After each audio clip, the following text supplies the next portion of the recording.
প্রথমেই সমস্যা আসতেই উত্তম মধ্যম দুটা বলে নিয়ে রাগটা মিটিয়ে নিয়ে বলছে ধৈর্য ধারণ করি।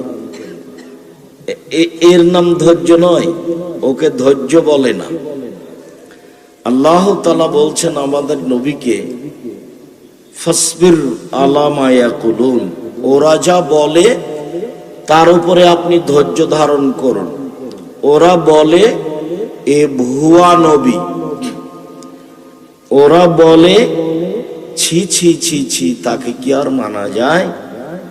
আল্লাহ হলো 360 জন আর এ বলছে একজন, তবুও বলছে সপ্তম আকাশের উপরে থাকে।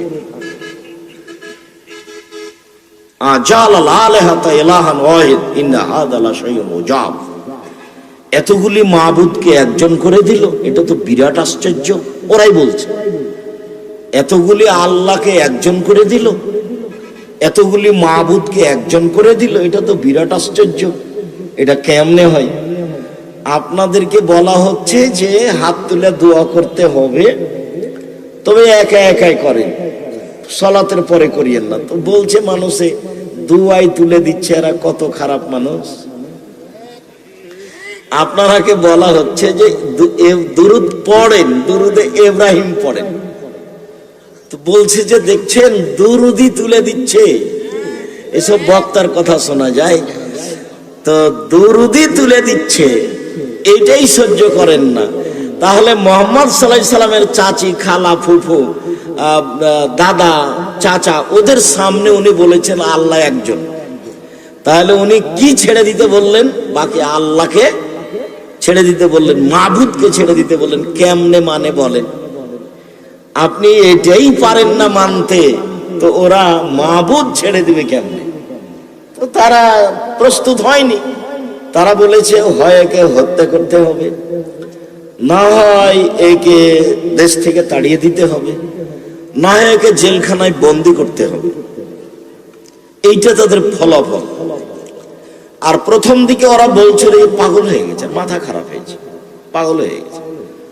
তখন আল্লাহ বলছেন অমা সাহিবুকুম বিমাজনুন, তোমাদের সঙ্গী পাগল নয়।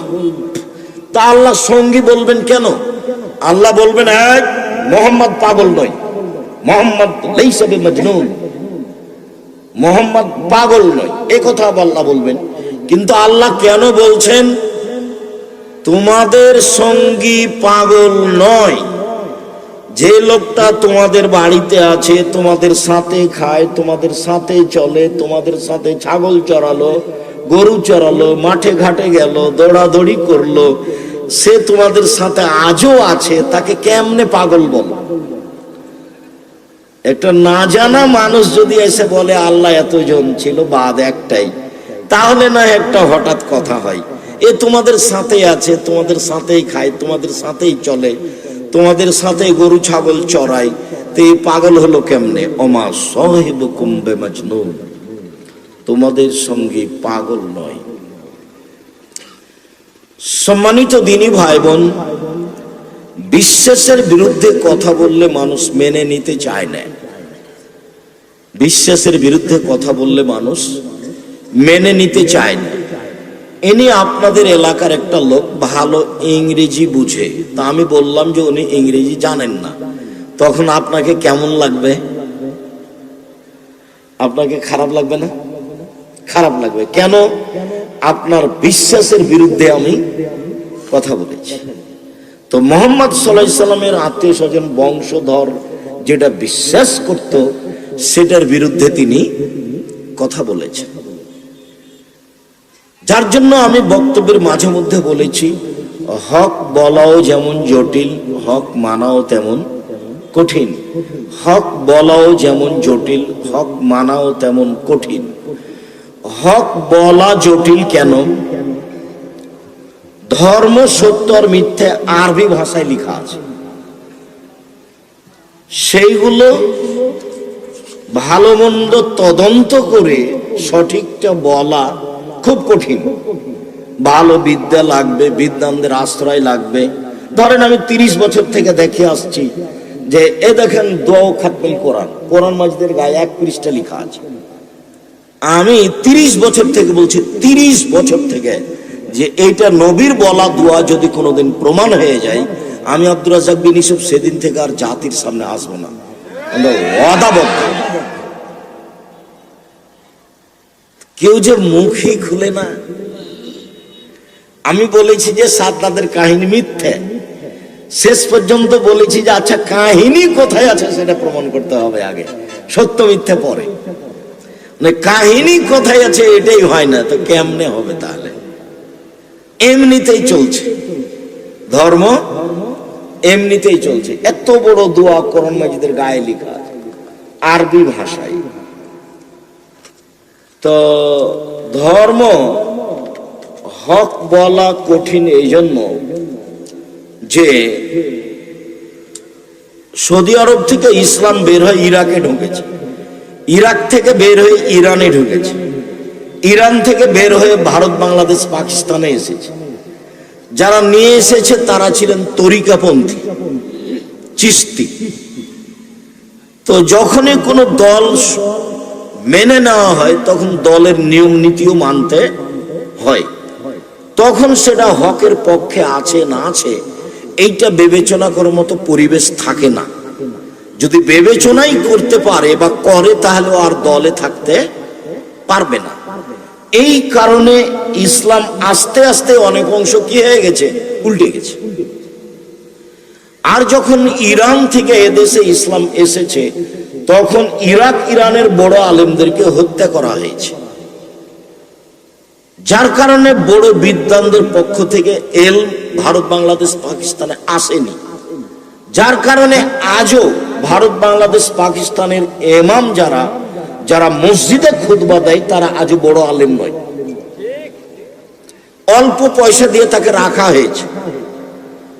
ও মসজিদের সেক্রেটারি, সভাপতির বিরুদ্ধে কথা বলতে পাবে না।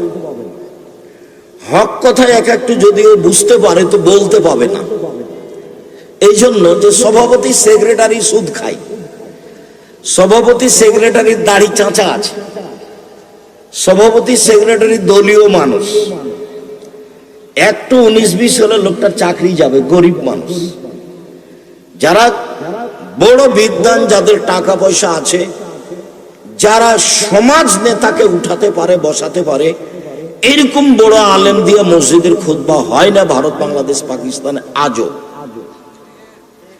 যার কারণে হক জানাও জটিল, হক মানাও কঠিন। হক জানাই যাচ্ছে না যে ভালো মন্দ বিবেচনা করে কে বলবে। মসজিদের খতিব যিনি, তিনি আমাদের ইমাম, তিনি আমাদের সব, তিনি আমাদের ধর্মীয় নেতা। মসজিদের ইমাম যিনি, তিনি কি? এটাই স্বাভাবিক যে তিনি আমাদের ধর্মীয় নেতা। কিন্তু আসলেই কি তিনি ধর্মীয় জিনিস বুঝেন? বুঝতে পারলেন কি? পারলে কি বলতে পারেন? সব দিক দিয়ে সমস্যা আছে। যার কারণে হক বলাই জটিল আর হক মানা কঠিন। কেন? চলন্ত ধর্মের সাথে হকের মিল নেই, চলন্ত ধর্মের সাথে হকের মিল নেই। কোরআন মাজিদ পড়া শেষ করলে বলতে হবে সুবহানাকা ওয়া বিহামদিকা আশহাদু আল্লা ইলাহা ইল্লা আনতা আস্তাগফিরুকা ওয়া আতুবু ইলাইক। এটা হলো চূড়ান্ত ধর্ম। আর চলন্ত ধর্ম হলো কোরআন পড়া শেষ করলে বলতে হবে সাদাকাল্লাহুল আযীম। তাহলে চলন্ত ধর্মের সাথে চূড়ান্ত ধর্মের মিল নেই, হকের সাথে চলন্ত ধর্মের মিল নেই। বক্তব্য শেষে, বৈঠক শেষে, বিবাহ শাদীর বৈঠক শেষে, জালসা জলুস বৈঠক শেষে বলতে হবে সুবহানাকা আল্লাহুম্মা ওয়া বিহামদিকা আশহাদু আল্লা ইলাহা ইল্লা আনতা আস্তাগফিরুকা ওয়া আতুবু ইলাইক। আল্লাহর নবী বলছেন ওই বৈঠকে যদি কারো ভালো মন্দ কথা, উচ্চবাচ্য কথা হয়ে যায় তাহলে আল্লাহ এই দোয়া দিয়ে কি করে দিবেন? ক্ষমা করে দিবেন। এটা ছিল বৈঠক শেষের দোয়া। এটা হলো চূড়ান্ত ধর্ম। আর চলন্ত ধর্ম হলো হাত তুলে দোয়া করতে হবে। তাহলে দুটো এক নয়। চলন্ত ধর্ম একরকম আর চূড়ান্ত ধর্ম একরকম। যার জন্য হক বলাও জটিল, হক মানাও কঠিন। হক মানতে গেলে চলন্ত ধর্মের সাথে মিল খাবে না। চলন্ত ধর্ম একরকম আর সঠিক ধর্ম, চূড়ান্ত ধর্ম আরেক রকম। আসসালামু আলাইকুম। আল্লাহ নবী বলছেন এটা খুলে যাওয়ার পূর্বে সব পাপ ক্ষমা হয়ে যাবে, সব পাপ ক্ষমা হয়ে যাবে। তো ইয়াগফিরুল্লাহু লানা ওয়া লাকুম, এই দোয়া কেউ জানে না কোথা থেকে এসেছে, সবাই বলছে ইয়াগফিরুল্লাহু লানা ওয়া লাকুম। আমাদের চাঁপাই নবাবগঞ্জে আবার যদি কেউ বর জামাই দেখতে আসে, তো যারা মুরব্বী তারা চট করে খপ করে হাত খান ধরে নেয়, বলে কি দোয়া পড়লে, ওও জানে না যে কি দোয়া আছে দুনিয়াতে, তো বলে কি দোয়া পড়লে, তখন চুপ থাকে।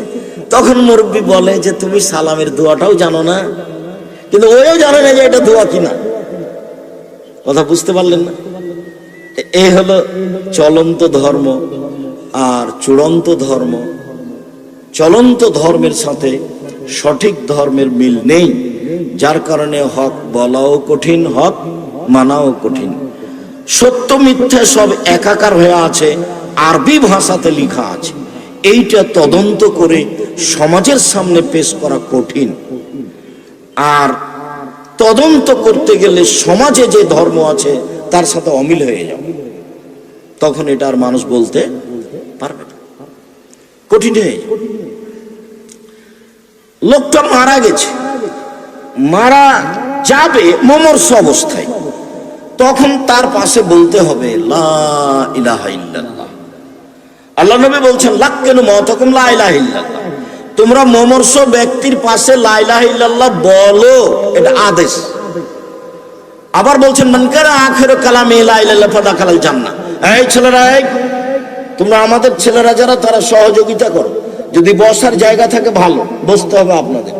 আর যদি বসার জায়গা না থাকে, তাহলে আমাদের পক্ষ থেকে জোরালোভাবে অনুরোধ থাকছে, যেহেতু আমি নির্বাচনে আসিনি, আর আমি আপনাদের ভালোবাসায় এসেছি, আর আপনিও আমার ভালোবাসায় এসেছেন, অতএব ভালোবাসা বজায় রাখতে গিয়ে, আল্লাহর নবীর কথা শুনতে ও মানতে গিয়ে কষ্ট হলেও এক পায়ে এক খেলে দাঁড়িয়ে থাকতে হবে।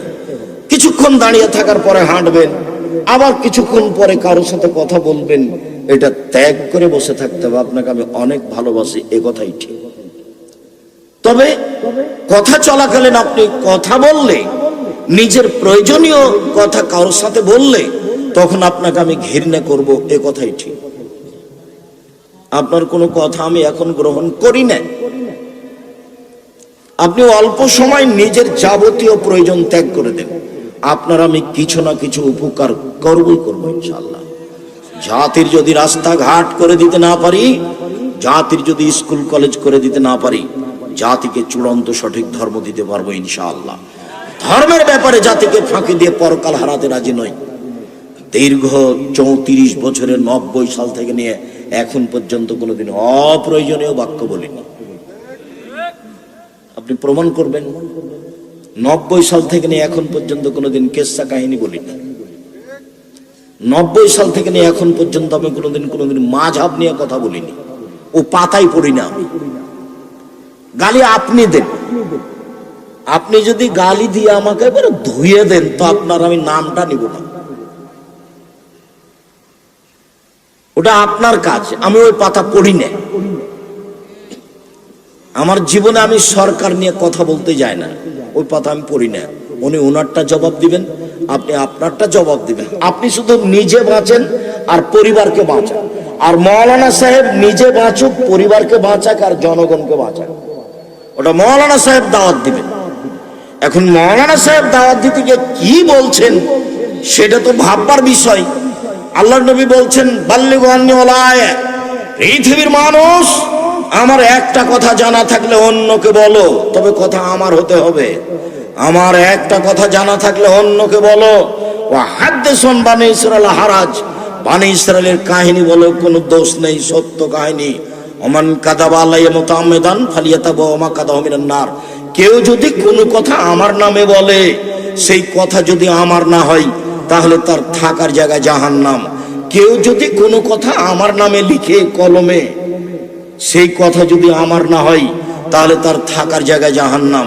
কেউ যদি কোনো কথা আমার নামে বলে, সেই কথা যদি আমার না হয়, তাহলে তার থাকার জায়গা জাহান্নাম, যুগ বা যত বড়ই হোক। পাগড়ি যত বড় হোক রক্ষা হবে না, বিচারের মাঠ মানুষ দিয়ে বিচার হবে না, কোন দল মত দিয়ে বিচার হবে না। মনে রাখা ভালো হবে, মাওলানা সাহেব যেটা মুখে বলেছেন সেটা যদি নবীর না হয় তাহলে মাওলানা সাহেব বিচারের মাঠে টিকতে পারবেন না, এ কথাই চূড়ান্ত। মাওলানা সাহেব যেটা কলমে লিখেছেন সেটা যদি সত্য না হয়, সেটা যদি নবীর না হয় তাহলে মাওলানা সাহেব বিচারের মাঠে টিকতে পারবেন না, এ কথাই চূড়ান্ত। সম্মানিত দ্বীনি ভাই বোন, ধর্মের নামে কেউ যদি সত্য কথা বলে, তদন্ত না করে বলে, সেও মিথ্যু। আল্লাহ নবী বলছেন, মানে হাদ্দাসা মান মা বেমা সামিয়া, যে ব্যক্তি যা শুনলো সেটাই বলে দিল, সেই মিথ্যু। যা শুনলো, যা দেখলো সেটাই আর একজনকে বলে দিল, ধর্মের নামে সে মিথ্যু। তাকে আগে দেখতে হবে এটা আল্লাহর নবীর কথা কিনা। স্বাধীনতা ইসলামে কারো নেই। জাহান্নাম উদ্বোধন হবে মাওলানা সাহেবকে দিয়ে। জাহান্নাম কাকে দিয়ে উদ্বোধন হবে? মাওলানা সাহেবকে দিয়ে। বিরাট লম্বা হাদিসে আল্লাহর নবী দেখলেন যে একটা মানুষের মাথাকে পাথর দিয়ে ফাটিয়ে দেওয়া হচ্ছে, উনি হচ্ছেন মাওলানা সাহেব। বুখারী মুসলিমের এক হাদিসে এসেছে, মাওলানা সাহেবকে জাহান্নামে দেওয়া হবে, তার নাড়ি ভুঁড়িটা বের হয়ে ঝুলবে, তখনও নাড়ি ভুঁড়ি নিয়ে ঘুরবে জাহান্নামে। গরু দিয়ে ধান মারার সময় গরু যেমন ধানের উপরে ঘুরে, এটা তো এখন আর হয় না, আগে হয়তো। আপনারা কি দেখেছেন? তো মাওলানা সাহেব এইভাবে ঘুরবে, তখন আর 5 জন জাহান্নামীরা এসে বলবে, মালাক, ব্যাপারটা কি হুজুর? তা'মুরুনা বিল মারুফ ওয়া তানহাউনা আনিল মুনকার, আপনি যে আমাদের ভালো কথা বলতেন, মন্দ থেকে নিষেধ করতেন, আপনি কেন এখানে?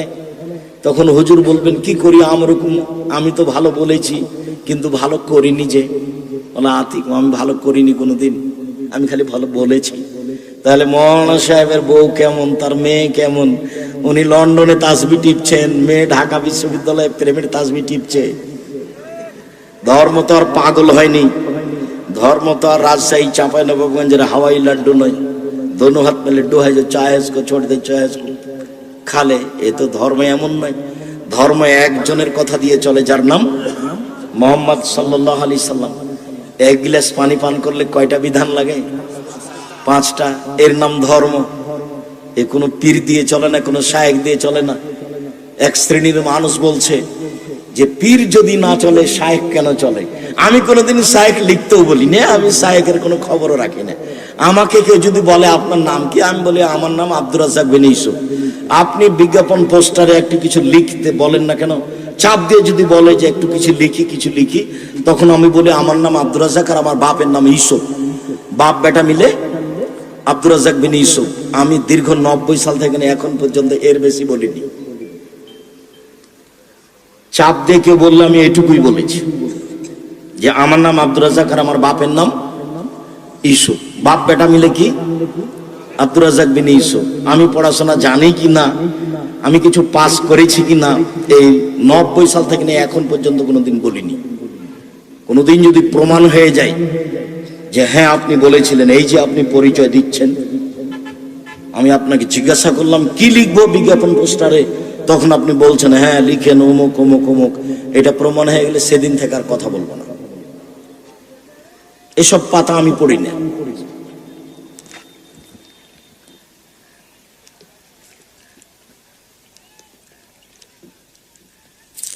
সম্মানিত দিনী ভাই বোন,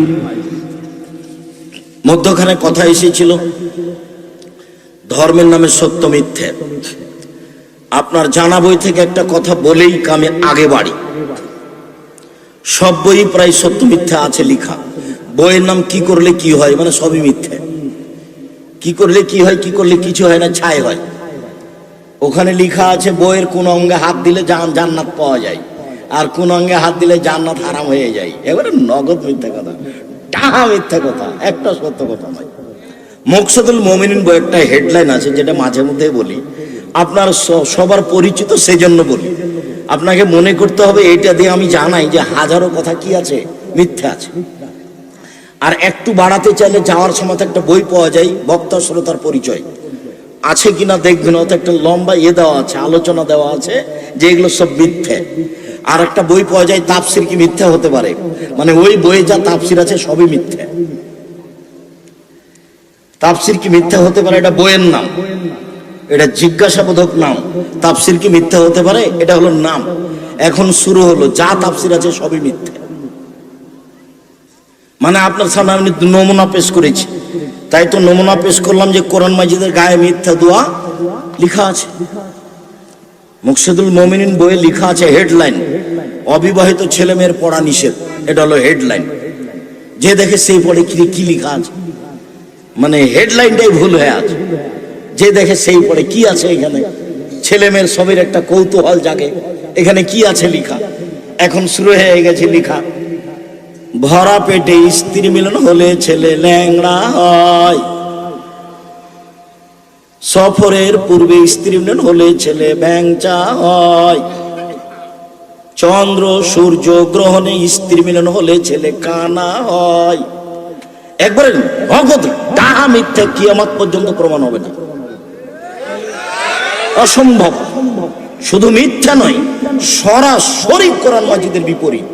কোরআনে আল্লাহ তাআলা বলছেন, পৃথিবীর মানুষ, নিসাউকুম হারসুল লাকুম ফাতু হারসাকুম, তোমাদের স্ত্রী তোমাদের জমি, তোমাদের স্ত্রী তোমাদের ক্ষেত, তোমরা তোমাদের জমিতে আসো, খেতে আসো তোমাদের ইচ্ছা মতো।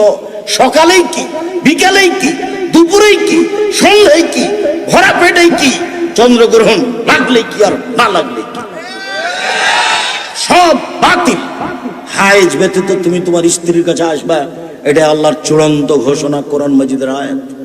সকাল আর বিকেল কি আর দুপুর কি আর পেট ভরা কি আর না ভরা কি, সফর কি আর চন্দ্রগ্রহণ কি আর না গ্রহণ কি।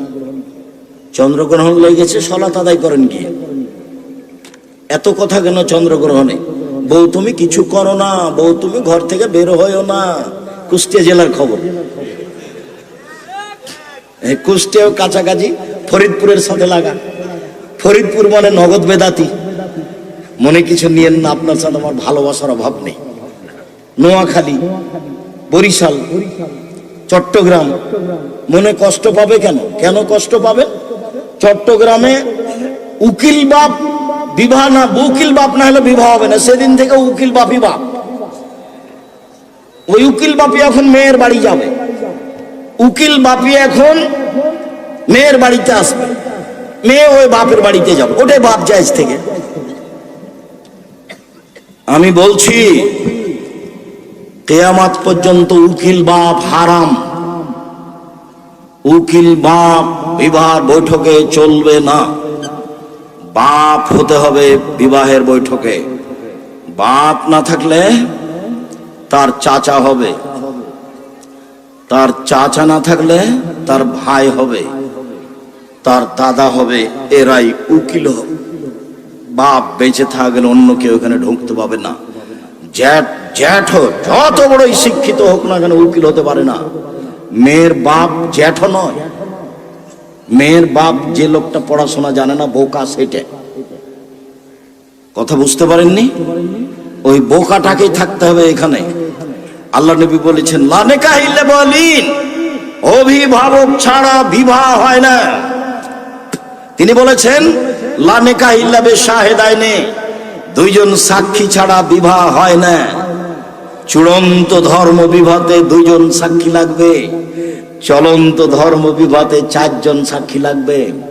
এই ছেলে, চারজন সাক্ষী কোথায় লাগে? জেনা প্রমাণ করতে। চারজন সাক্ষী কোথায় লাগে? জেনা প্রমাণ করতে। বাপের উপস্থিতিতে দুইজন সাক্ষী দিয়ে বিবাহ দিচ্ছি, তো জেনা কেন হবে? চারজন সাক্ষী কেন? যখন বললাম যে কাজী সাহেবের খাতাকে টয়লেট পেপার হিসাবে ব্যবহার করতে হবে, কাজী সাহেব যে খেপে গেলেন। আপনি খেপে যায় না, নত হন। পক্ষ নিয়ে বিবাহ হয় না। একটা বিবাহ বৈধ হওয়ার জন্য কি লাগে? দুইজন সাক্ষী লাগে। সেটা পক্ষের কথা আল্লাহ নবী বলেননি। কাজটা জায়েজ হওয়ার জন্য দুজন মুসলমান লাগবে, ওর বাপকে লাগবে আর দুজন সাক্ষী লাগবে। তাহলে বিবাহটা কি হবে? বৈধ হবে। আল্লাহ রাসূল বলছেন আইয়ুমা ইমরাতিন নাকাহাত বিগাইরি ইজনি ওয়ালিহা ফানিকাহুহা বাতিল, ফানিকাহুহা বাতিল, ফানিকাহুহা বাতিল। যে বিবাহে বাপ নেই সেই কোর্টের বিবাহ বাতিল, কাজী অফিসের বিবাহ বাতিল। ওই বিবাহে 10 ছেলে হলো 10 ছেলে অবৈধ, বিবাহ আবার পড়াতে হবে, এটাই চূড়ান্ত। লা তুজাব্বিজুল মারাতাল মারাতা, একজন মহিলার বিবাহ দিতে পারে না। ওয়াজা তুজাব্বিজুল মারাতু নাফসাহা, একজন মহিলা নিজের বিবাহ দিতে পারে না। কোন মহিলার বিবাহ দিতে পারে না। কোন মহিলা নিজে বিবাহ বসতে পারে না। যে নিজে বিবাহ বসে সে ব্যভিচারিণী, এই কথা মুহাম্মদ সাল্লাল্লাহু আলাইহি সাল্লাম বলেন। শুনুন, কুষ্টিয়ার খবর, খালাতে বলছে, শোনো, বোনের মেয়েকে বলছে, শোনো, ছেলে খুব ভালো, তোমার বাপ তো রাজি নয়, তুমি আমার কাছে চলে আসো, আমি তোমার বিবাহ দিয়ে দিব। খালা বোনের মেয়ের বিবাহ দিয়ে দিবে। আরে খালা কখন পুরুষ হয়ে গেছে, আমরা কেউ বুঝতে পারলাম না। ফুফুতে বলছে ছেলে খুব ভালো, তোর বাপ তো বিবাহ দিবি না। ফুফুতে বলছে আয় আমি বিবাহ দিয়ে দিব। ফুফু মেয়েকে ডেকে নিয়ে ভালো ছেলেতে বিবাহ দিয়ে দিয়েছে। বুঝতে পারলাম না ফুফু কখন পুরুষ মানুষ হয়েছে।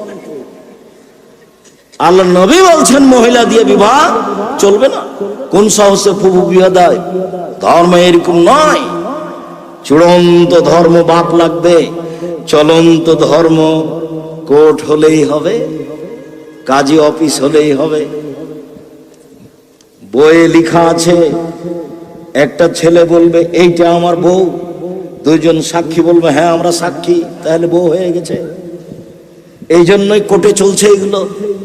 ছেলেটা বলবে এটা আমার বউ, দুইজন সাক্ষী কি বলবে? দুটো ছেলে বলবে হ্যাঁ এটাই তোর বউ, এই আমরা সাক্ষী দিচ্ছি, হয়ে গেছে। যার কারণে তো কোনো সমস্যা নেই। কাজী অফিসে বিবাহ হয়ে যাচ্ছে, কোর্টে বিবাহ হয়ে যাচ্ছে। ও জন্ম দিয়েছে, তাদের কি তার প্রয়োজন? আল্লাহ বলছেন পৃথিবীর মানুষ ফানকাহুন্না বিইজলা বিইদনি আহলিহিন্না ওয়া তুহুন্না ওজুরাহুন্না, তোমরা মেয়েদেরকে বিবাহ করো ওর বাপকে বলে, ওর অভিভাবককে বলে। মেয়ে রাস্তায় পড়ে নেই, সমাজ নিচে নেমে গেছে, মেয়েরা নিচে নেমে গেছে, পুরুষ নিচে নেমে গেছে। আফসোস করে মুহাম্মদ সাল্লাল্লাহু আলাইহি সাল্লাম বলেছেন আমার মনে বড় ভয়, আমার উম্মত ইহুদি খ্রিস্টানের সাথে মিশে যাবে। ডান হাতের বিঘত যেমন বাম হাতের সমান।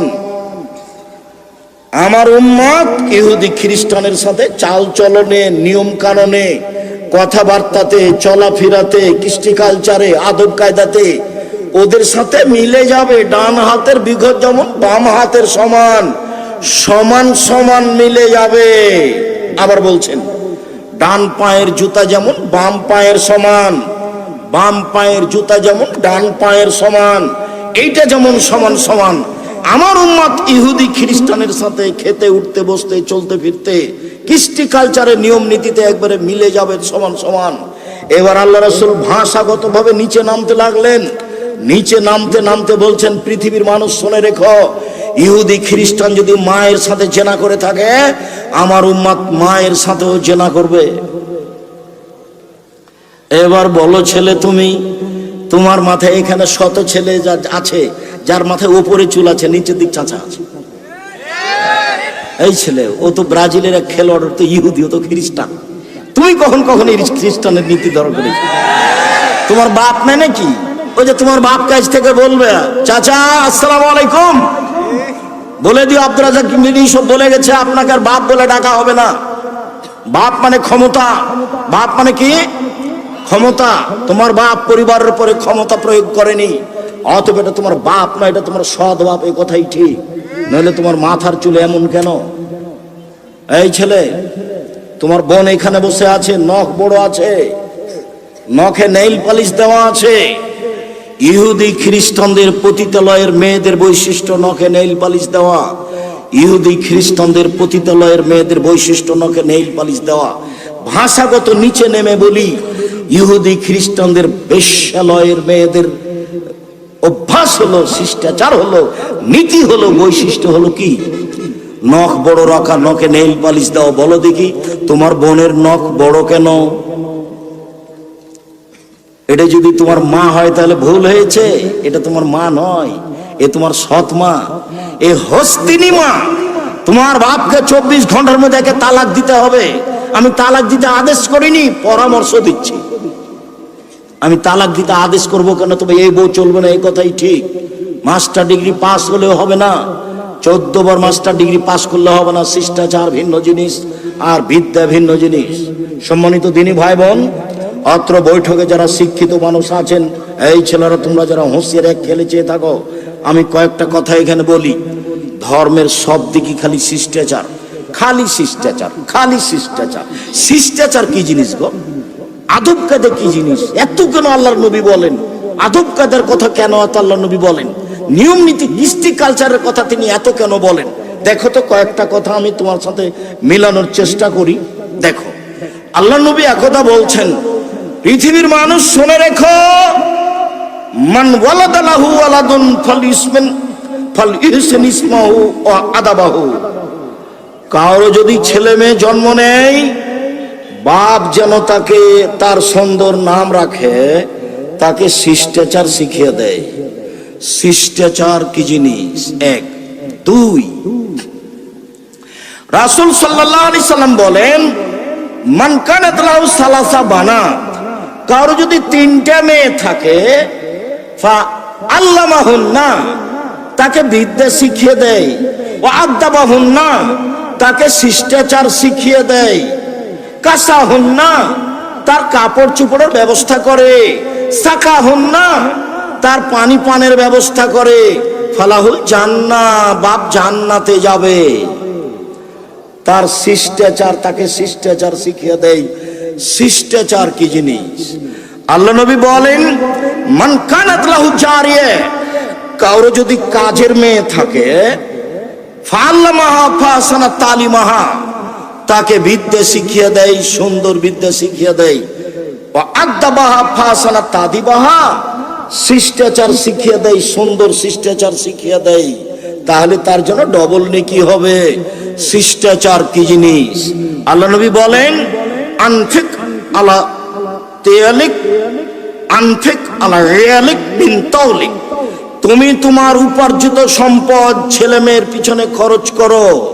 ওয়ালা তারফান ওয়াসাকা আদাবান মিন আহলিক, তোমার পরিবারের উপর থেকে শিষ্টাচারের লাঠি উঠিয়ে নিও না। জোর করে তাদেরকে শিষ্টাচার শিখাও। শিষ্টাচার কি জিনিস? রাসূল সাল্লাল্লাহু আলাইহি সাল্লাম ওই সময়তে বললেন, যখন জাবের বললেন, আল্লাহর নবী আমাকে বাড়ি যেতে অনুমতি দেন, আমি নতুন বিবাহ করেছি। তো আল্লাহ রাসূল বলেন, ও তুমি নতুন বিবাহ করেছো? কুমারী মেয়ে বিবাহ করেছো না তালাক প্রাপ্ত মেয়ে বিবাহ করেছো? তা আমি বললাম যে তালাক প্রাপ্ত মেয়ে বিবাহ করেছি। ওর বিবাহ হয়েছিল, ওর স্বামী তাকে তালাক দিয়েছে, আমি তাকে বিবাহ করেছি। আল্লাহ রাসূল বলছেন, আরে হাল্লা বিক্রম তুলায় বোকা, তুমি কুমারী মেয়ে কেন বিবাহ করলে না? তুমি তার সাথে খেলতে, ও তোমার সাথে খেলতো। তুমি কুমারী মেয়ে কেন বিবাহ করলে না? তুমি তার সাথে খেলতে, ও তোমার সাথে খেলতো। তুমি অবিবাহিতা মেয়ে কেন বিবাহ করলে না? তুমি তার সাথে খেলতে, ও তোমার সাথে খেলতো।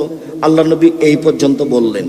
এবার জাবের বলছেন, আল্লাহ নবী শোনেন, আমার বাপ উহুদের যুদ্ধে শহীদ হয়েছেন 9 জন মেয়ে রেখে, আমার 9 জন বোন আছে। আকরাহুন উযাব্বিজা মিসলাহুন না, আমি তাদের সমবয়সের মেয়েকে বিবাহ করা পছন্দ করিনি 4টা কারণে। আল্লাহ নবী শোনেন, আমার আব্বা উহুদের যুদ্ধে শহীদ হয়েছেন 9 জন মেয়ে রেখে, আমার 9 জন বোন আছে। আমার বোনদের সমবয়সের কম বয়সের মেয়েকে আমি বিবাহ করা পছন্দ করিনি 4টা কারণে। আল্লাহ রাসূল শোনেন, আমার আব্বা উহুদের যুদ্ধে শহীদ হয়েছেন 9 জন মেয়ে রেখে, আমার 9 জন বোন আছে। আমার বোনদের সমবয়সের কম বয়সের মেয়েকে বিবাহ করা আমি পছন্দ করিনি 4টা কারণে। 1, লিতুআল্লিমাহুন্না, আমার স্ত্রী যেন আমার বোনদেরকে বিদ্যা শিখাতে পারে। বড় মহিলা হলে পারবে, কম বয়সের মেয়ে হলে পারবে না। 2, বলে তুআদ্দিবাহুন্না, আমার স্ত্রী যেন আমার বোনদেরকে শিষ্টাচার শিখাতে পারে, এই জন্য আমি বেশি বয়সের মেয়ে বিবাহ করেছি। 3 বলে তুরাজ্জালা হন না, আমার স্ত্রী যেন আমার বোনদের মাথার চুল চিরুনি করে দিতে পারে, সাজগোজ করে রাখতে পারে। 4 বলে তাকুমা আলাইহিন্না, আমার স্ত্রী যেন আমার বোনদের উপরে পাহারা দিতে পারে। এই ছেলে, তোমার মা তোমার বোনের উপরে পাহারাদার। তোমার মা তোমার বোনকে শিষ্টাচার শিখাবে। বলো আজকে তোমার বোন ফ্যাশন বোরকা পরে এখানে আসলো কেন? এখন তুমি তোমার মাকে মা বলবে না খালা বলবে, সেটা তুমি বুঝো। দেখো, তোমার মা হস্তিনী মহিলা, এই কথাই ঠিক। তোমরা বাপ বেটা আমার কাছ থেকে সরে যেতে পারবা, এই কথা আমি বিশ্বাস করি না। আমি রূপক কথা বলিনি যে আমাকে পিছিয়ে হটতে হবে। আমি কোনো রূপক কথা বলিনি এই জন্য আমাকে পিছিয়ে হটতে হবে। আম গাছে জাম ধরতে পারে, ধরে না। অমাবস্যা রাতে চাঁদ উঠতে পারে, উঠে না। সুঁয়ের ছিদ্র দিয়ে লাঙ্গলের ফাল ঢুকতে পারে, ঢোকে না। সুঁয়ের ছিদ্র দিয়ে লাঙ্গলের ফাল ঢুকে যেতে পারে। আম গাছে জাম ধরে যেতে পারে, অমাবস্যার রাতে চাঁদ উঠে যেতে পারে। এগুলি অবাস্তব, বাস্তব হয়ে যেতে পারে। আমি যে কথা বললাম সেই কথাতে সন্দেহ আছে বলে কিয়ামত পর্যন্ত চেষ্টা করলে সরিষা ঢোকানো যাবে না। যা বলছি তাই থাকবে, তার নাম বুখারী মুসলিম। সম্মানিত দিনী ভাই বোন, ছেলে, তোমাকে আমি শক্তভাবে বলছি, যাতে করে তোমার মনে থাকে, তোমার বোনের মনে থাকে, তোমার মায়ের মনে থাকে, তোমার বোন এখানে বসে আছে স্কিন পায়জামা পরে। ও তো খ্রিস্টানদের নীতি, অঙ্গ প্রত্যঙ্গ দেখা যায়, লজ্জা স্থান বোঝা যায়, তার নাম স্কিন পায়জামা। এটা তোমার বোন পরে আছে। জবাব আমি দেবো বেটা। আমি দেবো কেন? বাপ বেটা দিও, তোমার বাপ দিবে। আল্লাহ রাসূল বলেছেন, আমার সারা সাবাব মানিস্তাতা মিনকুল বাদ পালে এটা জাওয়াজ। এই যুবক দল, তোমাদের ক্ষমতা থাকলে বিবাহ করবা। বিবাহ করলে ক্ষমতা লাগে। 1 টাকা থাকতে হবে, মোহর। 2 শারীরিক ক্ষমতা থাকতে হবে। 3 কন্ট্রোল ক্ষমতা থাকতে হবে। কন্ট্রোল ক্ষমতা, তার নাম ক্ষমতা। যদি ক্ষমতা না থাকে, রোজা থাকো। রোজা থেকে থেকে থেকে যৌবন ধ্বংস করে দাও, বিবাহ করিও না। কাপুরুষের বিবাহ করা নিষেধ। কাপুরুষের বিবাহ করা নিষেধ। ওর জন্য ভিন্ন পথ। বলেন তো কি পথ? সিয়াম, রোজা, যেটা আজকের আলোচনা। সম্মানিত দিনী ভাই বোন, এই ছেলে, তোমার বোন এখন একটা পায়জামা পরে আছে, যে পায়জামাতে আরেকজন ঢুকবে, এরকম ফাঁকা। রিক্সায় উঠলে হাঁটু পর্যন্ত দেখা যায়। বলো, এটা কি পশু প্রাণী না মানুষ? বুঝেও বুঝে না ওরা, অন্তর আছে বুঝে না। দেখেও দেখে না ওরা, চক্ষু আছে দেখে না। শুনেও শুনে না ওরা, কান আছে শোনে না। উলাইকা কালানাম, তারা পশু প্রাণীর মতো, তারা গরু ছাগলের মতো, তারা কুকুর শ্রীগালের মতো। বালহু মাজাল, বরং তার চেয়ে খারাপ। জবাব আমাকে দিতে হবে না। চোখ আছে দেখবে, এ কথাই ঠিক। কান আছে শুনবে, এ কথাই ঠিক। অন্তর আছে বুঝবে, এ কথাই ঠিক। বুঝতে হবে। বুঝলো না কেন? আমি মুসলিম, ও একটা হিন্দু মেয়ে। বিবাহ হলে তার কপালে সিঁদুর থাকে। স্মৃতিতে কি থাকে? সিঁদুর থাকে। ও হিন্দু, এটা তার প্রমাণ। ওর হাতে কি আছে? শাখা আছে, এটা তার প্রমাণ। ও অমুসলিম হয়ে বানানো নীতিতে অটল।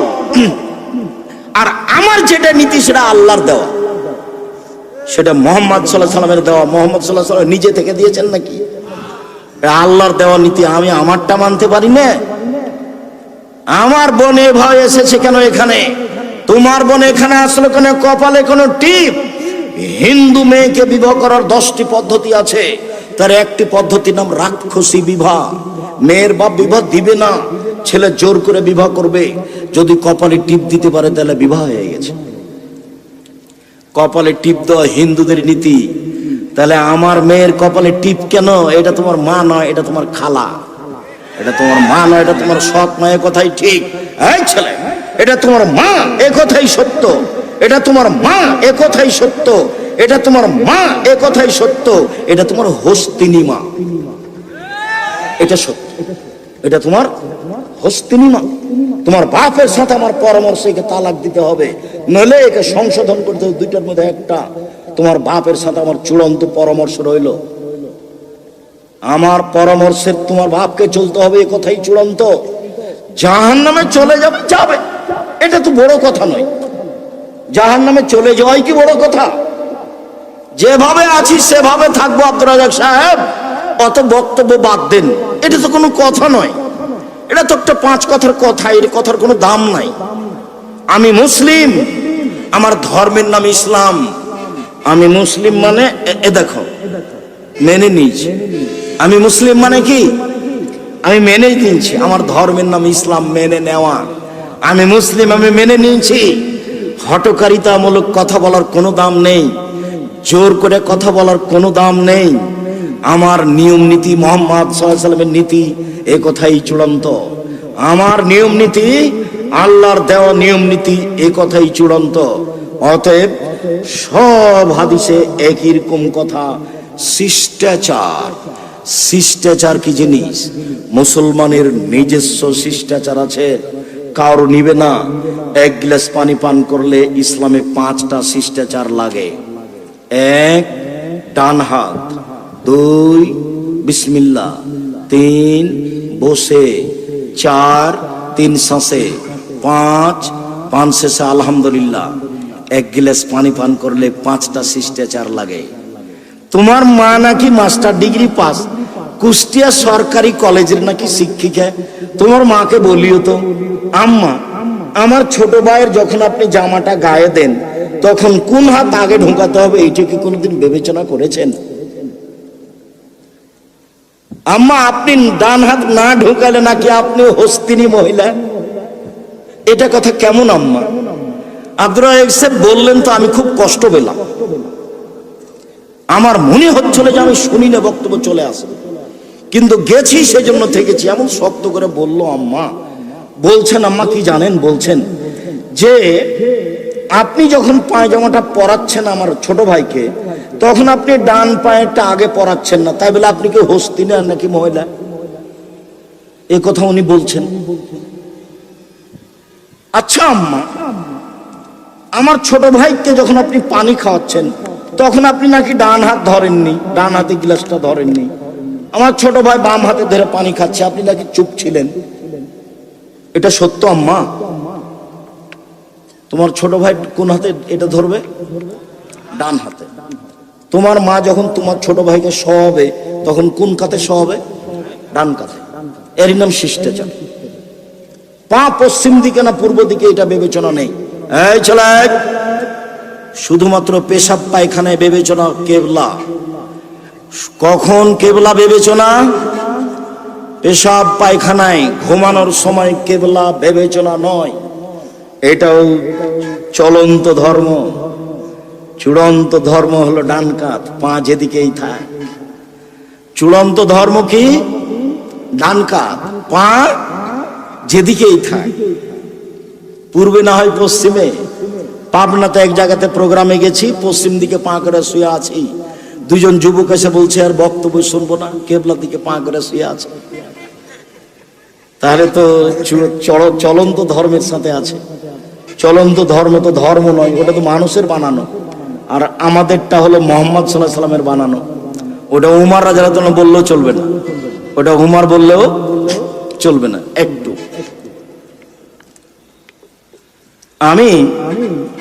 তোমরা যখন ওই দিক থেকে হইচই করছিলেন তখন একটা কথা আমার বলার খেয়াল হয়েছিল, সেই কথাটা আমি ফিরে যাচ্ছি।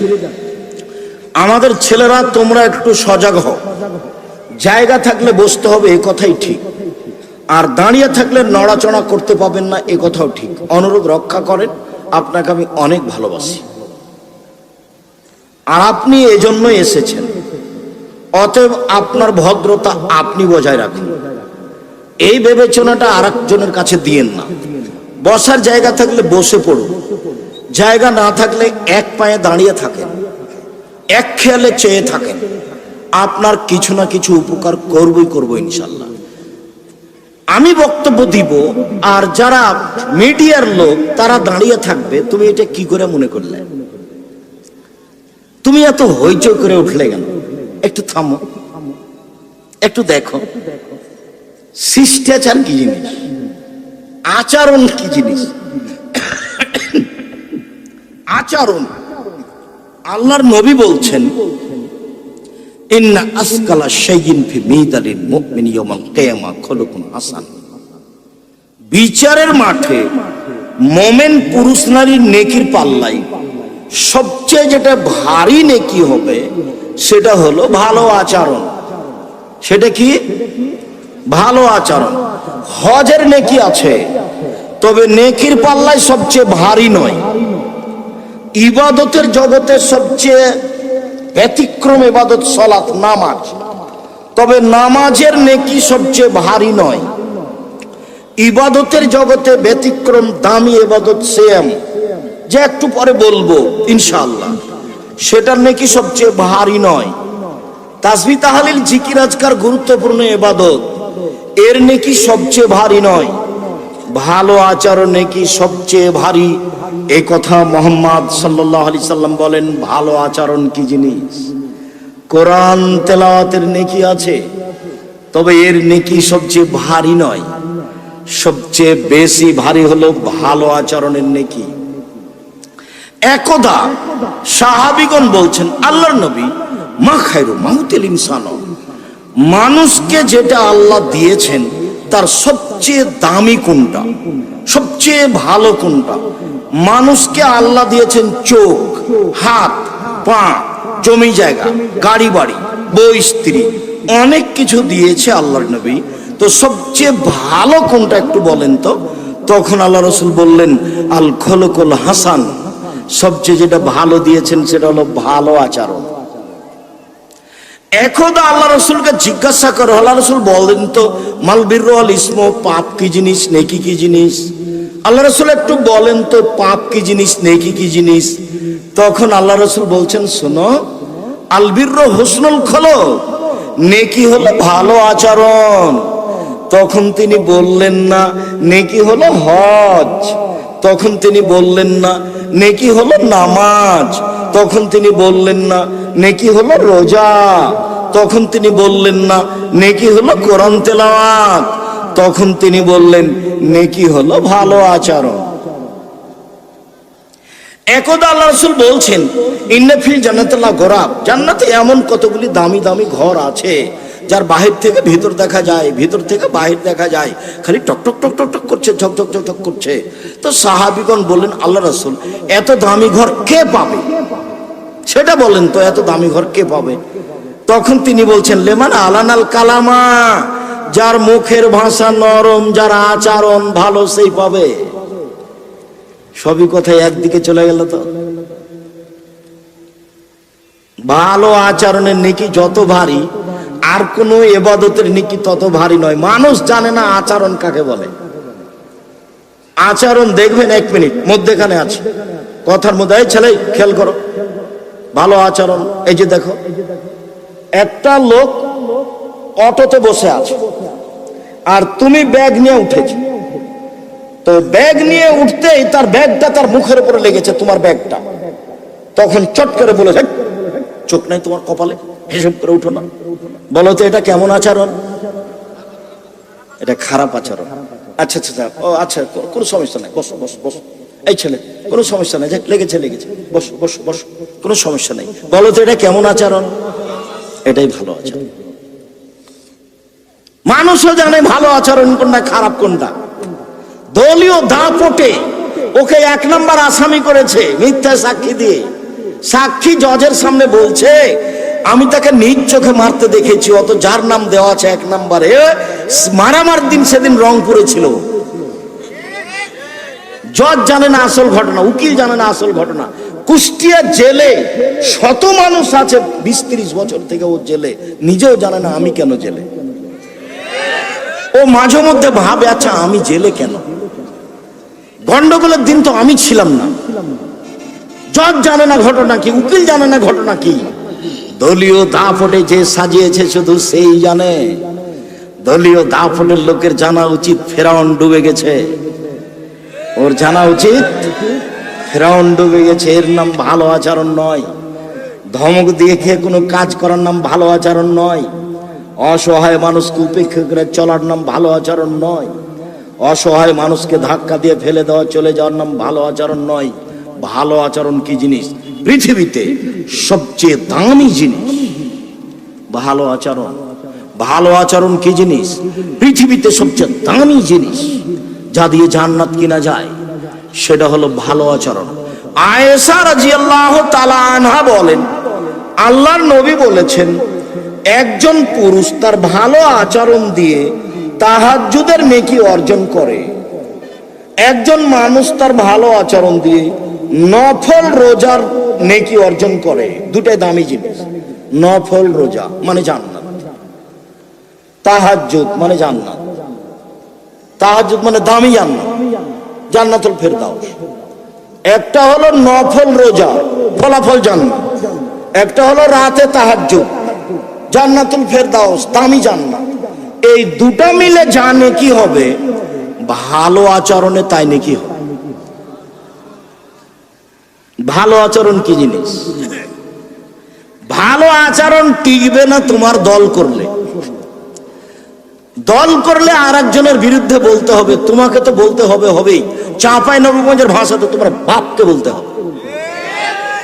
কতদিন তোমাকে শোনালাম যে ওরা দুই বোন খুব সুন্দরী, মেধা ভালো, চালচরণ খুবই ভালো, সবাই তাদের প্রশংসা করে। এক বোন আর একজন বোনকে ছেড়ে থাকতে পারে না। এক বোন পেশাব করতে গেলে আর এক বোন বলে মাকে, আম্মা খালেদা কোথায়?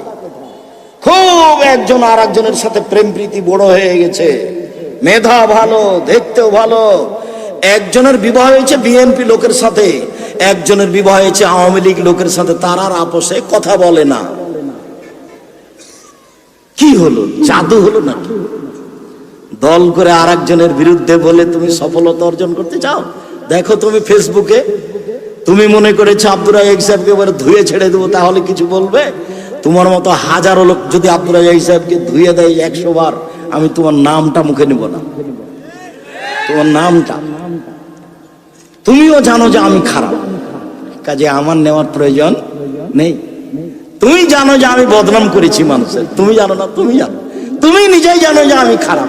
আমি আর তোমার কথা বলতে যাবো কেন? গালি তো আমি দিনি, নিন্দে তো আমি করিনি, আমি তো কথা বলিনি। তুমি যা বলেছো সেটা তো আমি বলিনি। সদাচরণ। এই ছেলে, এই ছেলে বসো, বসো। ওই বাচ্চা ছেলে করতে দিবেন না। তোমরা ওখান থেকে কথা বলছিলে, মিডিয়ার লোক দাঁড়িয়েছিল। এরপরে কোনোদিন কোনো প্রোগ্রামে গেলে এরকম আচরণ দেখাবে না, এটা ভালো আচরণ নয়। সমাজ নেতা যারা, তারা 2 মিনিট এসেছে কথা বলতেই পারে, তারা চলে যাবে। সাধারণত তারা আমাদের বক্তব্যের সময় থাকে না, থাকা উচিত তো থাকে না। তো উঠে যে সম্পূর্ণ সময়টা নিয়ে নেবে তা নয়, 2-1 মিনিট 2-4 মিনিট বলবে, তারপর চলে যাবে। এই সময়তে তুমি যদি খেপে উঠো, তাহলে তোমার আচরণটা তার মনে থাকবে। একটু ধৈর্যের পরিচয় দাও। তিনি সমাজ নেতা, এসেছে, সালাম করে 2টা কথা বলে চলে যাও। তুমি যেভাবে রেডি করে উঠেছো, আমি আব্দুর রাজ্জাক বিন ইউসুফ, এটা তোমার কাছে আমি চাইনি, দুঃখিত, ওটা আমি পছন্দ করি না। এটার নাম ভালো আচরণ নয়। শোনো, আচরণ দিয়ে সমাজকে দুর্বল করার চেষ্টা করো। আরেকটা কথা মনে রেখো, অতীব গুরুত্বপূর্ণ, 2টা জিনিস দিয়ে ভাগ্যের পরিবর্তন করা যায়। 2টা জিনিস দিয়ে তাকদীর কেটে আরেকটা লিখে দেওয়ার ব্যবস্থা করা যায়। 1, ভালো আচরণ। 2, দোয়া।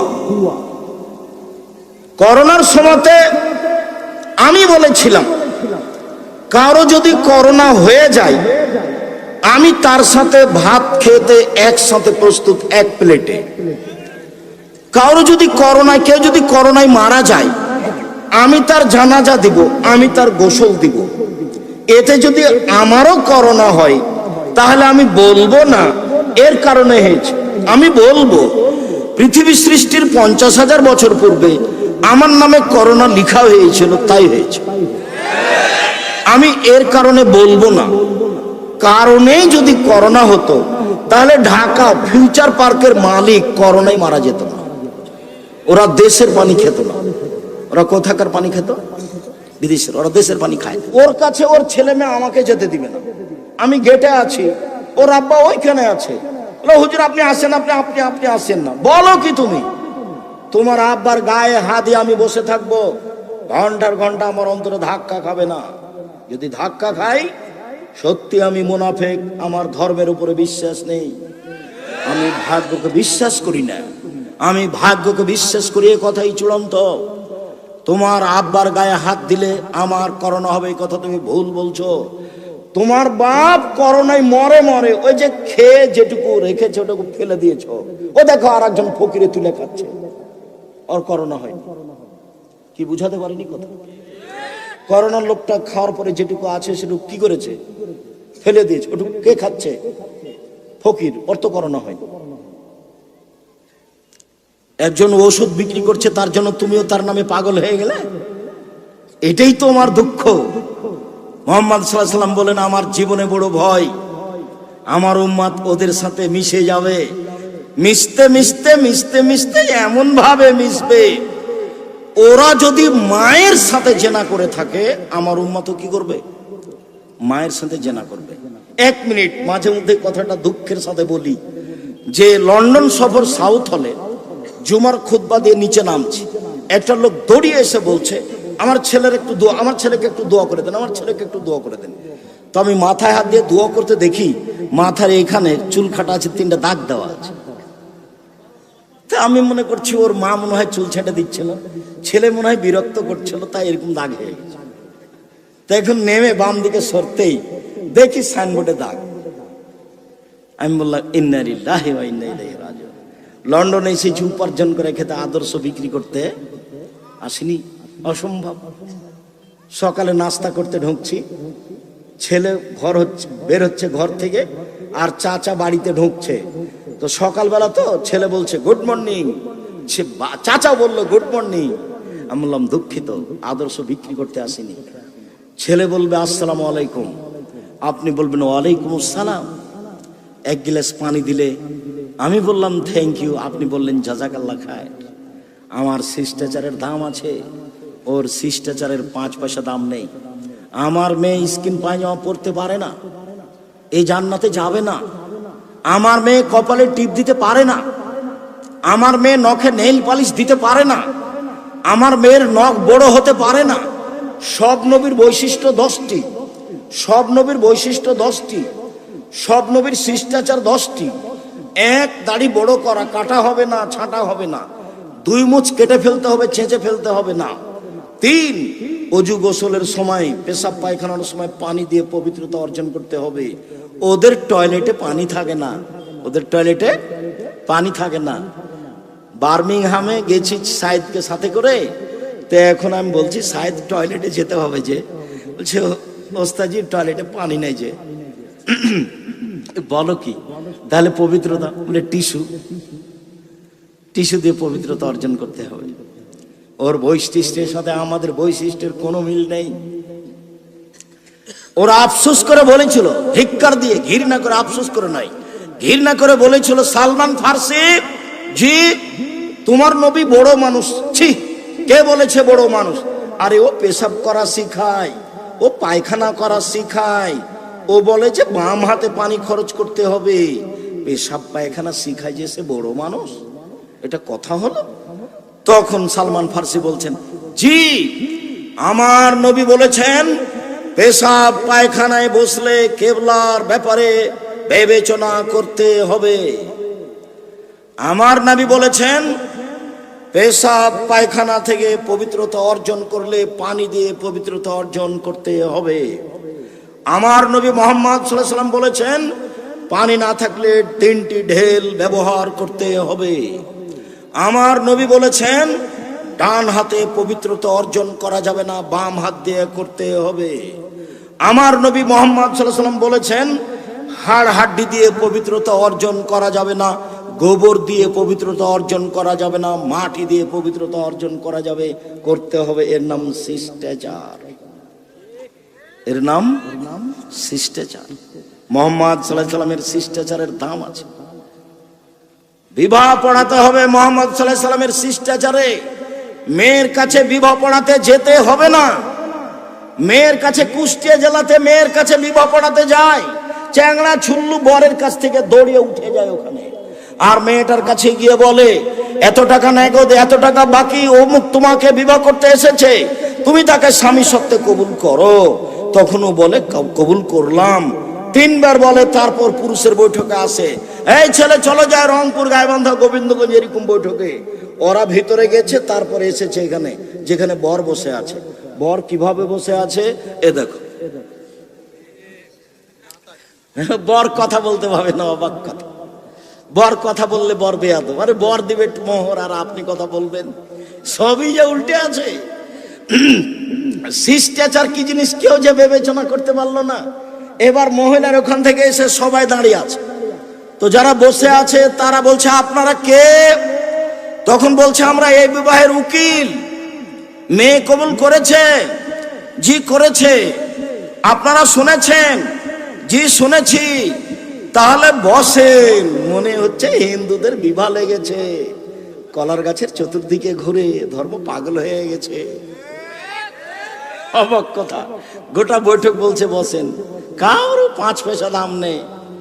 মেয়ের বাপ বিবাহ দিবে, আগে থেকে আলোচনা হয়ে আছে, মানে ফাইনাল হয়ে আছে, কোনো সমস্যা নেই।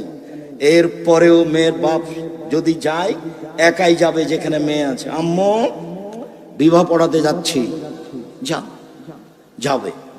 আম্মু বিবাহ পড়াতে যাচ্ছি, হেসে উঠেছে, যাবেন। আম্মু বিবাহ পড়াতে যাচ্ছি, চুপ আছে, যাবেন। আম্মু বিবাহ পড়াতে যাচ্ছি, কেঁদে উঠেছে, বিবাহ পড়ানো যাবে না, এটা বাতিল। বরকে সামনে রেখে, 2 জন সাক্ষী রেখে আগে খুতবা হবে, তারপর মেয়ের বাপ বলবে আমার মেয়ে খালেদা এত নগদ এত বাকিতে তোমার সাথে বিবাহ বন্ধনে আবদ্ধ হতে রাজি, তুমি তাকে স্ত্রী হিসেবে কবুল করো। ও বলবে কবুল করলাম। এর নাম বিবাহ। 2 জন সাক্ষী শুনবে। গুরুত্বপূর্ণ কথা 3 বার বলা যায়, আমার মেয়ে এত নগদ বাকিতে তোমার সাথে বিবাহ বন্ধনে আবদ্ধ হতে রাজি, তুমি তাকে স্ত্রী হিসেবে কবুল করো। ও বলবে কবুল করলাম। আবার বলবে আমার মেয়ে রাজি। তখনও বলবে তুমি কবুল করো। তখনও কবুল বলবে কবুল করলাম। এর নাম বিবাহ। বারাকাল্লাহু লাকা ওয়া আলাইকুম আমার জামা বাইনাকুম ফি খায়রিন। দোয়া পড়ে বৈঠক শেষ করবে, তার নাম ছিল বিবাহ। নিয়ম নীতি সব উল্টে গেছে। শিষ্টাচার বলে কোনো জিনিস নাই। সালাম দিয়ে বাড়িতে ঢুকতে হবে, শিষ্টাচার। বের হতে হবে সালাম দিয়ে, শিষ্টাচার। ডান পায়ের জুতা আগে পরাতে হবে, শিষ্টাচার। বাম পায়ের জুতা আগে খুলতে হবে, তার নাম শিষ্টাচার। ইসলাম ধর্ম পুরোটাই শিষ্টাচার। মানুষের সামনে কথা বলতে হবে, আসসালামু আলাইকুম আগে বলতে হবে, তারপর কোনো কথা বলবে, এর নাম শিষ্টাচার। উঠে বলছে বিসমিল্লাহির রহমানির রহিম, এটা শিষ্টাচার নয়। সম্মানিত দিনী ভাই বোন, তোমাদের সাথে 2টি কথা ছিল, এইটুকু বলার পরে এবার গুরুত্বপূর্ণ কথায় আসছি। সম্মানিত দিনী ভাই বোন, আমরা সংক্ষিপ্ত আলোচনায় সিয়াম ব্যবহার করব, রোজা নয়। রোজা শব্দের অর্থ হলো উপবাস থাকা, সিয়াম শব্দের অর্থ হলো বিরত থাকা। ফজরের আজান থেকে নিয়ে সূর্য ডুবা পর্যন্ত খাওয়া পান করা, স্ত্রী মিলন, যাবতীয় অপছন্দ কর্ম থেকে বিরত থাকার নাম হলো সিয়াম। আর যারা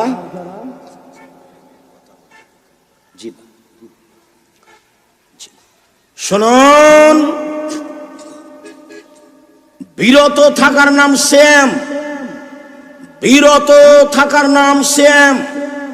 রোজা মানে হলো উপবাস থাকা।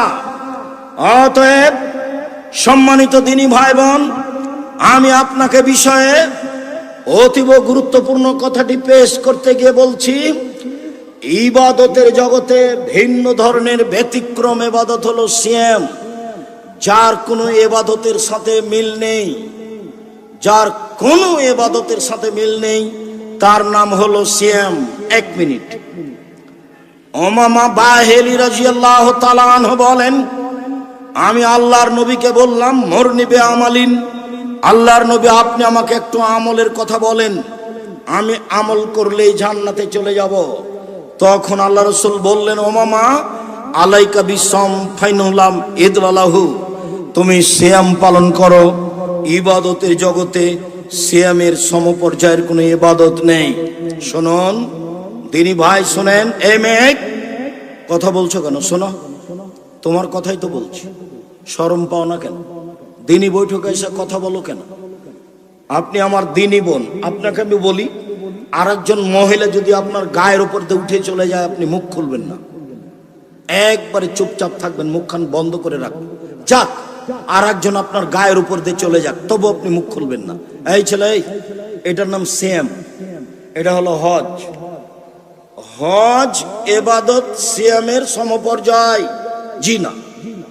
এটা হলো সিয়াম, এটা হলো সালাত, নামাজ। নামাজ হলো সিয়ামের সমপর্যায় ইবাদত, জি না।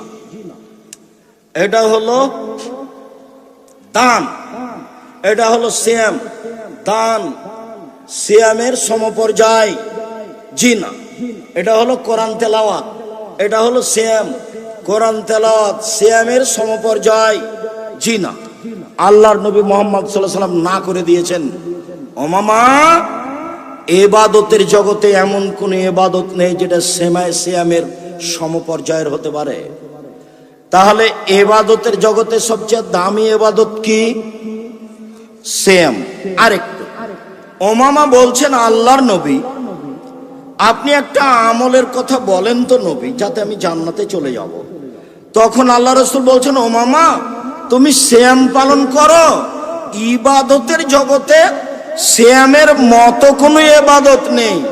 এটা হলো হজ, এটা হলো সিয়াম।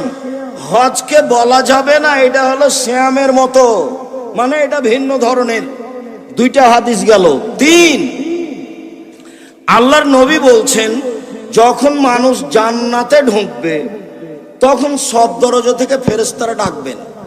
জান্নাতে একটি দরজা 8টি, জান্নাতে একটি দরজা 8টি, জাহান্নামে একটি দরজা 7টি, জাহান্নামে একটি দরজা 7টি।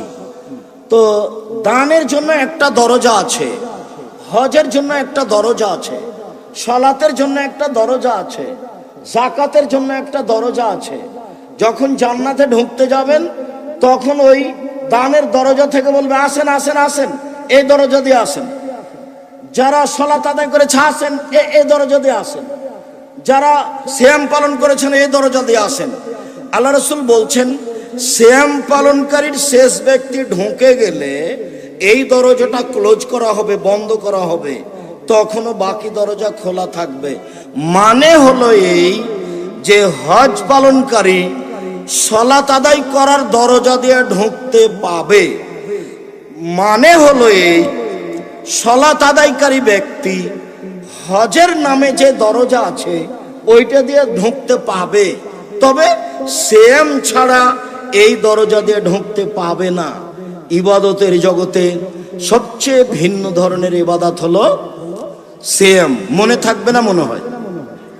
এই দরজা দিয়ে অন্য কেউ ঢুকতে পাবে না, শুধুমাত্র যারা সিয়াম পালন করে তারাই ঢুকতে পারবে।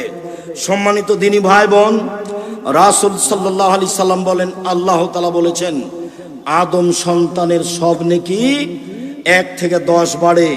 কেউ কোরআন মাজিদের আয়াত একটা পড়লো, এই ফেরেশতা, এই 10 নেকি লিখো, বাড়াও, 700 করো, আরো আরো আরো। এই ফেরেশতা শোনো, সালাত আদায় করেছে 10 লিখো, 700 লিখো, আরো বাড়াও বাড়াও বাড়াও বাড়াও। কাল আল্লাহ তাআলা, আল্লাহ তাআলা বলছেন, ইল্লা সাম ফাইলুলি ওয়ানাজিবিহি, তবে সিয়াম আমার ব্যাপার, প্রতিদান আমি দিব। রোজা আমার ব্যাপার, প্রতিদান আমি দিব। রোজা আমার ব্যাপার, প্রতিদান আমি দিব। সিয়াম আমার ব্যাপার, প্রতিদান আমি দিব। সিয়ামের এরকম কোনো নেকি নেই। সিয়ামের নেকি হলো জান্নাত। আপনাকে আমি 2টা হাদিস 1 মিনিট দেখাই, খুব খেয়াল করে থাকবেন। রাসূল সাল্লাল্লাহু আলাইহি সাল্লাম বলেন, মান সামা ইয়াওমান ফি সাবিলিল্লাহ বাদাল্লাহু ওয়াজহানি নার সাবিনা খারিফা, কেউ যদি আল্লাহকে সন্তুষ্ট করার জন্য একদিন সিয়াম থাকে, জাহান্নামকে তার থেকে 70 বছরের দূরে সরা হবে। এই ছেলে, একদিন সিয়াম থাকলে আল্লাহর নবী নেকি পাবে কথা বললেন, না জাহান্নাম থেকে সরিয়ে দেওয়া হবে কথা বললেন? আল্লাহ রাসূল বলছেন, কে যদি একদিন সিয়াম থাকে তাহলে লোকটাকে জাহান্নাম থেকে 100 বছরের দূরে পথ সরিয়ে দিবেন। তো নেকি পাবে বললেন না সরিয়ে দিবে বললেন? আবার বলছেন কে যদি একটা সিয়াম থাকে তাহলে তার মাঝে আর জাহান্নামের মাঝে ব্যবধান করা হবে গর্তের। গর্তটা হলো 500 বছরের পথ, আকাশ জমিনের পথ। মানে কেউ যদি সিয়াম থাকে তাহলে লোকটাকে জাহান্নাম থেকে 500 বছরের পথ দূরে সরিয়ে দেওয়া হবে। ফলাফল হলো সিয়াম থাকলে 2-4 নেকি হয় না, জান্নাত হয়। সম্মানিত দিনী ভাই বোন, এই ছেলে কয়েক মিনিট অপেক্ষা করো, এক খেলে চেয়ে থাকো। তোমার অনেক ভুল ত্রুটি রয়েছে, আমার নিশ্চিত ধারণা আজকে তুমি সিয়াম ছিল না, রোজা ছিল না। কেন রোজা থাকুনি কেন? আল্লাহর নবী বলছেন বৃহস্পতিবার আর সোমবার সাপ্তাহিক রিপোর্ট পেশ করা হয় মানুষের পাপ নাকি। আমি মোহাম্মদ সাল্লাল্লাহু আলাইহি সাল্লাম বৃহস্পতিবার আর সোমবার সিয়াম থাকি, এই জন্য আল্লাহকে বলি নাও নাও আমার রিপোর্টটা নাও, সিয়াম অবস্থায় নাও, এই যে দেখো আমি সিয়াম আছি, এই যে দেখো। মোহাম্মদ সাল্লাল্লাহু আলাইহি সাল্লাম বৃহস্পতিবার সোমবার কেন সিয়াম থাকতেন? রিপোর্ট সিয়াম অবস্থায় দেখানোর জন্য। এই ছেলে মনে করো তো, আল্লাহর নবী বৃহস্পতিবার সোমবার কেন সিয়াম থাকতেন? রিপোর্ট কি অবস্থায় দেখাবেন? সিয়াম অবস্থায়। এই জন্য আল্লাহর নবী প্রথম শাবান থেকে নিয়ে 20-25 পর্যন্ত সিয়াম থাকতেন। কেন? বাৎসরিক রিপোর্ট সিয়াম অবস্থায় দেখানোর জন্য। কে তোমাকে বলল 15ই শাবান সিয়াম থাকলেই রিপোর্ট ঠিক হয়ে যাবে? ভুল সিদ্ধান্ত মুরব্বী। আমার নিশ্চিত ধারণা আপনি আজকে সিয়াম ছিলেন না। আপনার উচিত ছিল 1 তারিখ থেকে একটানা 15 দিন পর্যন্ত সিয়াম থাকা। এই কথা নিয়ে আপনার সাথে আজকে কথা শুরু হয়েছে। অল্পক্ষণের মধ্যেই এই কথা দিয়ে আপনার সাথে আমি কথা শেষ করব। জরুরিভাবে আপনাকে এক খেয়ালে চেয়ে থাকার জন্য অনুরোধ জানাচ্ছি। এই ছেলে, তোমরা যারা দায়িত্ব পালন করছো তারা তোমরা শক্ত হাতে দায়িত্ব পালন করো।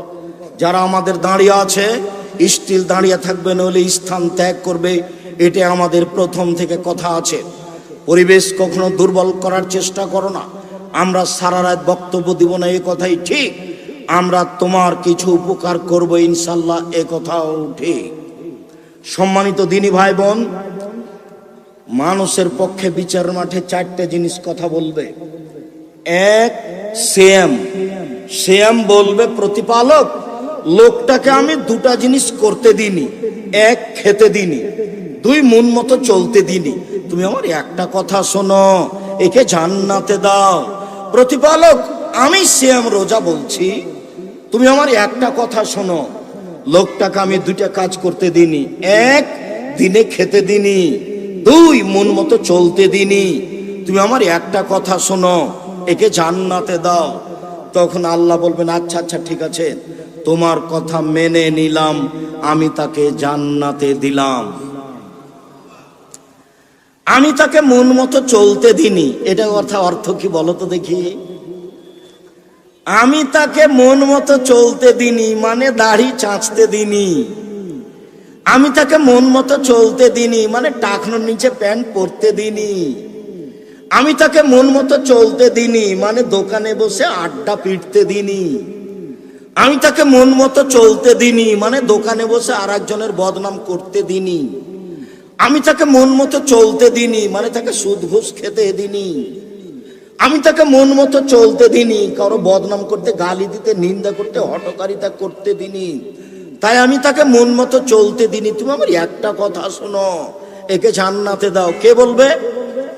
সিয়াম। তখন আল্লাহ বলবেন ঠিক আছে মেনে নিলাম, এর নাম সিয়াম। মনে রেখো, 2, কোরআন মাজিদ তোমার পক্ষে কথা বলবে। 3, টাকা যদি বৈধ হয়, হজ করতে গেছে, কালো পাথর পক্ষে কথা বলবে। 4, আঙ্গুলে যদি তাসবিহ গণনা করা হয় তাহলে আঙ্গুল কথা বলবে, তাসবিহ দানা বলবে না। 1000 দানার তাসবিহ হলেও হবে না। মৌলানা সাহেব, আপনার হাতে একটা মেশিন আছে, খালি top top top top top top করে চলছে। মেশিন দিয়ে তাসবিহ গণনা করলে মেশিন বিচারের মাঠে কথা বলবে না, আঙ্গুল কথা বলবে। আব্দুর রাজ্জাক সাহেব, থামেন থামেন থামেন, আমি বৃদ্ধ মানুষ। তাসবিহ দানায় তাসবিহ গণনা না করলে খালি ভুল হয়, খালি ভুল হয়। মরা পর্যন্ত যদি একদিন ঠিক না হয় তবে আপনি নেকি পাবেন।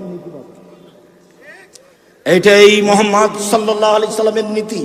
এই ছেলে দেখো তো মনে থাকে কিনা সিরিয়াল, এই ছেলে তোমরা যারা দাঁড়িয়ে আছো দেখো তো সিরিয়াল দাও তো। চারটে জিনিস মানুষের পক্ষে কথা বলবে বিচারের মাঠে। এক, সেম। দুই, কোরআন মাজিদ বলবা কেন শুধু? আচ্ছা কোরআন মাজিদ, কোরআন মাজিদ শরীফ নাই, কোরআন মাজিদ। তিন, কালো পাথর, ছোট ছোট চলে এখানে আসবেন। চার, হাতের আঙ্গুল। চারটে। এক, সেম। দুই, কোরআন তেলাওয়াত। তিন, কালো পাথর। চার, আঙ্গুল, যে আঙ্গুলে তাসবিহ গণনা করে। এটা বাড়ি যেতে হবে বলতে হবে, বাড়ি যেতে হবে বলতে হবে, যাওয়ার সময় বলতে হবে। এইবার সম্মানিত দিনী ভাই বোন, আল্লাহর নবী মুহররমের 10 তারিখে সিয়াম থাকলেন এবং সিয়াম রাখার জন্য আদেশ করলেন।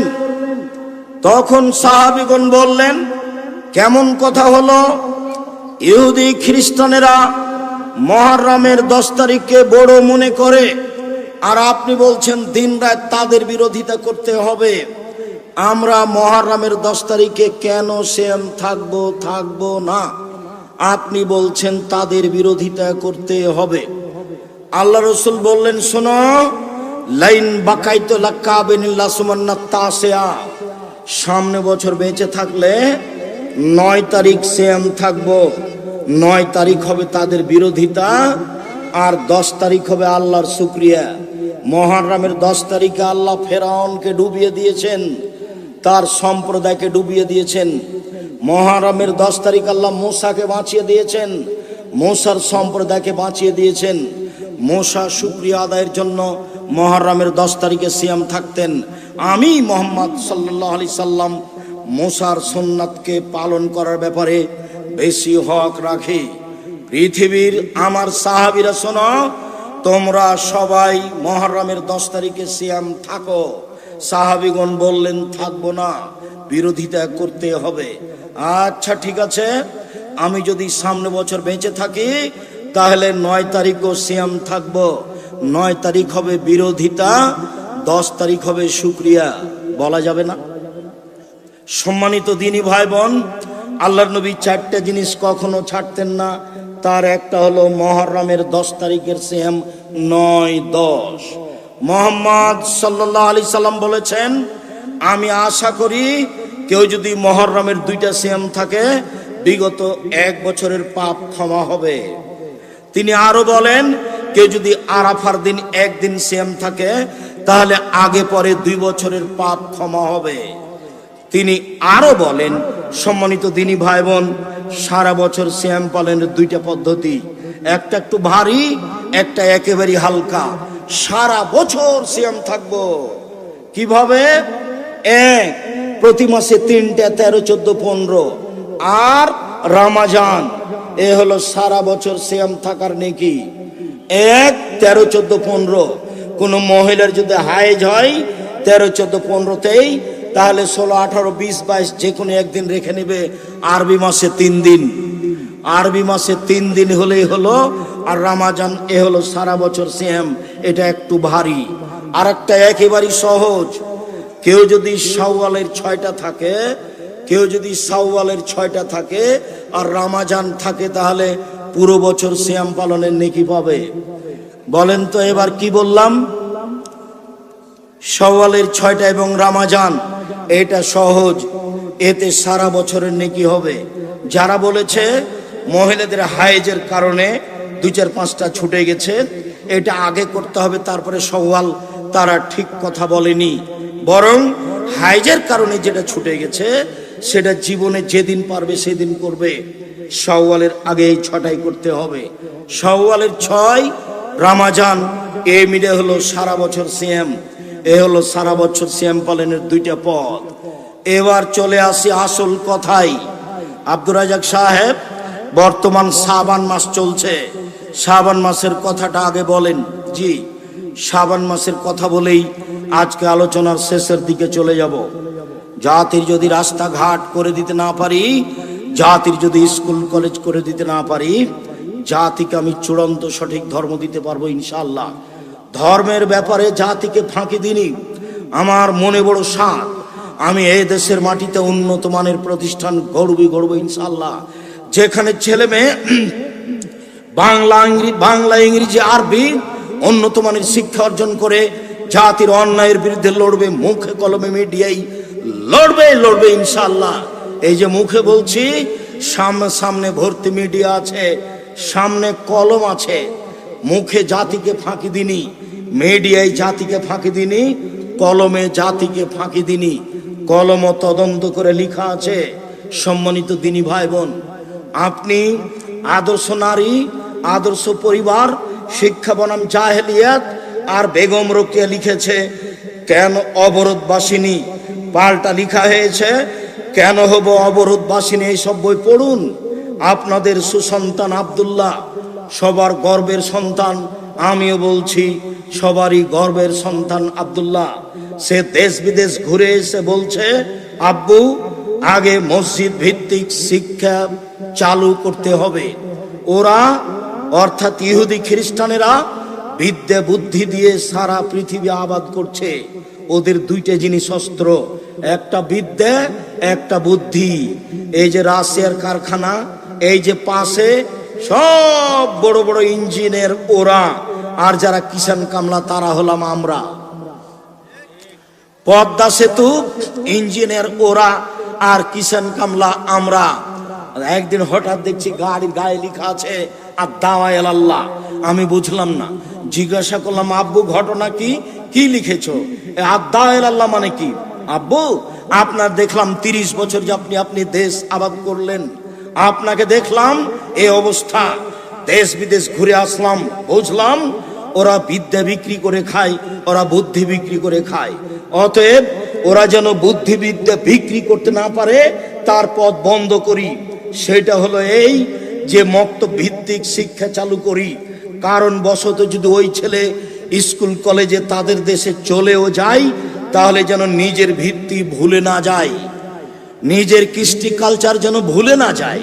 ও যেন অমুসলিমকে থ্যাংক ইউ বলে, ও যেন মুসলিমকে জাজাকাল্লাহ খায়ের বলে। এইটা তাকে শিখাতেই হবে। এই উদ্দেশ্যেই দেশ জুড়ে মক্তব চালু করব ইনশাআল্লাহ। দেশ জুড়ে মক্তব চালু করব ইনশাআল্লাহ। মক্তব চালু করার আশায় বই পুস্তক লিখেছে, সিলেবাস চালু করেছে, দেশে মক্তব চালু করা আরম্ভ করেছে এবং শিক্ষকদের ট্রেনিং দেওয়া আরম্ভ করেছে। শিক্ষক যাবে ফ্রি, আসবে ফ্রি, খাবে ফ্রি, বই পুস্তক পাবে ফ্রি। তার নাম আদ-দাওয়া ইলাল্লাহ। দেশ জুড়ে মক্তব চালু করবে আব্দুল্লাহর পরিকল্পনা। আমি বলছি আপনাদের সম্পদ দোয়া করেন এবং তাকে পরামর্শ দেন, তার সাথে থাকার চেষ্টা করেন। নিজের জাতিকে বাঁচান, ছেলে মেয়েকে বাঁচান। আদর্শ আমাদেরটা দেন, ওদেরটা দিয়েন না। দুঃখিত, রাসূল সাল্লাল্লাহু আলাইহি সাল্লাম বললেন, আমার দুঃখ, আমার আফসোস, আমার উম্মত সন্ধ্যায় থাকবে মানুষ, সকালে হবে বানর। আমার উম্মত সন্ধ্যায় থাকবে মানুষ, সকালে হবে শুকুর। এটা আমার আফসোস। মনে রাখবেন, একটা প্রাণীর নাম বানর। বানর সবচেয়ে অনুকরণীয় প্রাণী, ও আর একজনের অনুকরণ করতে পারে। যেদিন আমার উম্মত ইহুদি খ্রিস্টানের অনুকরণ